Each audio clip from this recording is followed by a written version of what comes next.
ఇగో friends, మన మసాలా వడ, ఎంత ఘమఘమలాడే masala vada, healthy and tasty masala vada. దీనికి ఏముంది, శనగలు మనం ముందు రోజు నానబెట్టుకొని, లేకపోతే ఇలా వాయినాలు వచ్చిన శనగలన్నా ఉంచుకోవచ్చు. నేనైతే ముందు రోజు నానబెట్టి మొక్కలు వచ్చేదాకా ఉంచి, అది మొక్కలు వచ్చిన తర్వాత ఇలా నీళ్ళల్లోంచి పొద్దునే తీసి ఉంచాను. రెండు శనగలు వేసాను, వెల్లుల్లిపాయ రెబ్బలు 2, చిన్న అల్లం ముక్క, పచ్చిమిరపకాయలు, కొంచెం జీలకర్ర కూడా వేసిస్తాము. జీలకర్ర తర్వాత వేయచ్చు, కలుపుకున్నప్పుడు ఇందులో రుబ్బినప్పుడన్నా వేసుకోవచ్చు. తర్వాత ఇందులో చిట్కా ఏంటంటే, బియ్యం పిండి వేస్తే అత్తుకున్నట్టు వస్తుంది, చక్కగాను మంచి క్రిస్పీగా వస్తుంది అనమాట అల్లం ముక్క. మీరు వేసుకోవాలనుకుంటే పట్టా లవంగాలు కూడా వేసుకోవచ్చు. అది మిక్సీ చేసాను. గిన్నెలోకేమో జీలకర్ర వేసాను. నేను ఎప్పుడు చెప్తాను కదా, జీలకర్ర డైజెషన్కి చాలా మంచిది. అందుకని ఇలాంటి నూనెవి అవి శనగలు అవి గ్యాస్ ఫామ్ అవుతాయి కదా, అందుకని ఇలాగనమాట. జీలకర్ర వేసేసుకొని దాంట్లో వేసుకొని ఉల్లి చెక్కు సన్నంగా తరుక్కోవాలి. కొత్తిమీర, ఉల్లి చెక్కు. మీరు పచ్చిమిరపకాయలు అందులో కారం వస్తుంది పిల్లలకి పెట్టాలనుకున్నప్పుడు ఏం చేయాలంటే అందులో వేయకుండా వేరేగా సన్నగా కట్ చేసి వేసుకోవచ్చు. నేను కారం బాగా పడుతుందని అందులో గ్రైండ్ చేశాను. ఇదిగో కొత్తిమీర కూడా బాగా కడిగేసి కొత్తిమీర వేసి ఉల్లి చెక్క వేసి బాగా కలిపేయడం, వడలు వేసుకోవడం. క్రిస్పీగా అంటే బియ్యం పిండి వేసాం కదా, అందుకని క్రిస్పీగా మంచి టేస్టీ వడలు వచ్చాయి. చూడండి, మీరు కూడా ఎంత బాగా వచ్చాయో మీరు కూడా ట్రై చేయండి. ఎప్పుడు ఒకే రకం కాకుండా అదిగో చక్కగా అలా వేసేసుకోవడం. గోల్డెన్ కలర్ వచ్చేదాకా, చిన్న బ్రౌన్ గోల్డ్ కలర్ వచ్చేదాకా వేయించుకోవడం. మంచి టేస్టీ, మంచి హెల్తీ రెసిపీ అన్నమాట ఇది.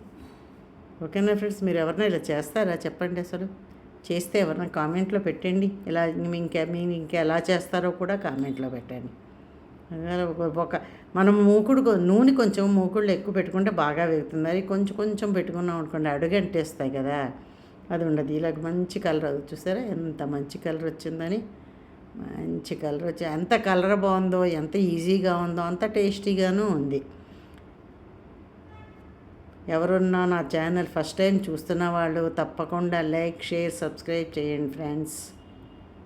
అయిపోయి మసాలా వడ రెడీ. ఎంత తొందరగా అయిపోయిందో చూసారు, చాలా తొందరగా. నూనె మూకుడు పెట్టుకొని మనం శనగలు తిప్పేయడం, ఉల్లిపాయలు కట్ చేసి టక్ వేసేయడం, అంతే. చిలిపి ప్రశ్న చూద్దాం. ఎలా ఉంది ఫ్రెండ్స్, మసాలా వడ ఈజీగా ఉంది కదా, చాలా ఈజీగా. ఎంత ఈజీగా ఉందో అంత టేస్టీగా ఉంది. ఏముంది, ఒక రోజు శనగలు నానబెట్టేసుకోవడం, కొంచెం మొక్కలు వచ్చిన తర్వాత నెక్స్ట్ డే మూట కట్టేయండి, మొక్కలు వచ్చేస్తాయి. అది వడ చేయండి. హెల్త్కి మంచిది, టేస్ట్ ఈజీగా అయిపోతుంది. ఎంత ఈజీగా చిన్న చిట్కాలతో పెట్టాను కాబట్టి చూసి తప్పకుండా మీరు కూడా ట్రై చేయండి. ఓకేనా. ఇప్పుడు చిలిపి ప్రశ్న అడుగుతాను నేను. ఏంటంటే ఇవాళ చిలిపి ప్రశ్న, కనిపించని రూపం ఏమిటో ఆ రూపం. మళ్ళీ అడుగుతున్నాను, కనిపించిన రూపం ఏమిటో ఆ రూపం. గబగబా చూసి నా యూట్యూబ్ ఛానల్ మొత్తం అన్నమాట, వడ చూసి, చికెన్ ప్రశ్న చూసి, క్యాబేజీ మసాలా కర్రీ చూసి నాకు సపోర్ట్ చేయండి. Okay friends, thank you. పదండి అయితే క్యాబేజీ కర్రీ కూడా చూసిద్దాం. ఇగో చపాతీలోకి క్యాబేజీ మసాలా కర్రీ, ఆలు క్యాబేజీ కలిపి ఇది కూడా సింపుల్గానే చెప్పిస్తున్నాను నేను. చూడండి, ఇవాళ నూనె వేయడం, ఆవాలు, జీలకర్ర, పోపు వేసుకోవడం, దాంట్లోనేమో ఉల్లిపాయ ముక్కలు, పచ్చిమిరపకాయ ముక్కలు, కరివేపాకు వేసి, ఉల్లిపాయలు మరీ సన్నంగా కట్ చేయకండి. దీనికి పచ్చిమిరపకాయలు గంటు పెట్టి వేసాను చాలు. ఎందుకంటే మరీ సన్నంగా కట్ చేస్తే కూరలోని ఉడికేసల్లా ముద్దగా అయిపోతే బాగుండదు. కొంచెం పెద్ద ముక్కలు కట్ చేస్తే ఉడికిన తర్వాత పంటి కింద చిన్న చపాతీతో పాటు ఆ ఉల్లిపాయ ముక్క వస్తే మంచి టేస్ట్ అదిరిపోతుంది. కూరలు కట్ చేయడం కూడా ఒక్కళ్ళే ఫ్రెండ్స్. దీంట్లో అల్లం, వెల్లుల్లిపాయలు దంచి వేసాను. ఇంకా ఎర్రకారం వాడని వాళ్ళు ఇందులో పచ్చిమిరపకాయ కూడా, అల్లం వెల్లుల్లితో పాటు పచ్చిమిరపకాయలు కూడా దంచి వేసేయచ్చు. ఆ పచ్చికారం తినచ్చు.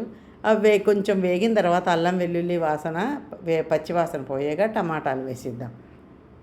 ఇంకో టమాటాలు కూడా బాగా కలిపిద్దాం. టమాటాలు ఎంత మంచివి వస్తున్నాయి, కలర్ఫుల్గా మంచి. చూడండి ఎంత మంచి రెడ్గా బాగుంటుంది. అదిగో అలా వేసేసామా. దీంట్లో ఇప్పుడు ఏం చేద్దాం, ఆలు ముక్కలు వేసిద్దాం. ఆలు కూడా పెద్ద ముక్కలే పెట్టాను నేను, మరీ చిన్న ముక్కలు కట్ చేయలేదు. ఎందుకంటే ఇది కుక్కర్లో చేస్తున్నాను. ఒక విజిల్ రానివ్వాలి, ఎక్కువ విజిల్ రానివ్వకూడదు. క్యాబేజీ సన్నగా కట్ చేసి అందులో వేసేసి బాగా కలిపేసి ఉప్పు, పసుపు, కారం ఈ 3 వేసేయడమే, అంతే. సింపుల్ రెసిపీ చెప్పాను కదా, ఇవాళ 2 సింపుల్ రెసిపీలు. కానీ ఈ కూర చూడండి, రొట్టీలోకి కానీ పుల్కాకి కానీ చాలా బాగుంటుంది.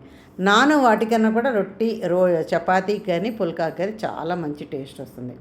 అదిగో పసుపు వేసాను, ఉప్పు వేసాను, కారం కూడా వేసిస్తాను మంచిగా. అంటే ఇలాంటప్పుడు కారం వేసాం అనుకోండి, నూనెలో కొంచెం మగ్గి పచ్చివాసన పోయి మంచి రంగు, రుచి, వాసన 3 బాగుంటాయి అన్నమాట.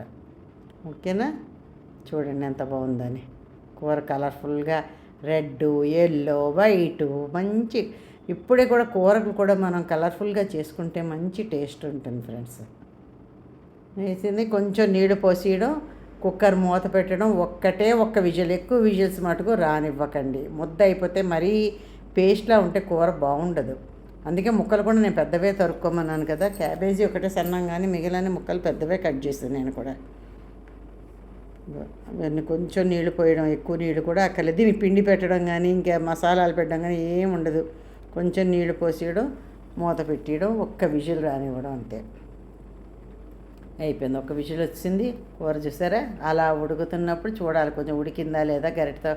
ఆలు ఒకటే మనకు డౌట్ వస్తుంది, కానీ ఉడికిపోతుంది ఆలు కూడా. ఒక్క విజిల్కి చక్కగా లేహ్యం అయిపోతుంది. ఇందులో లైట్గా హోమ్ మేడ్ గరం మసాలా వేసేసుకున్నాను.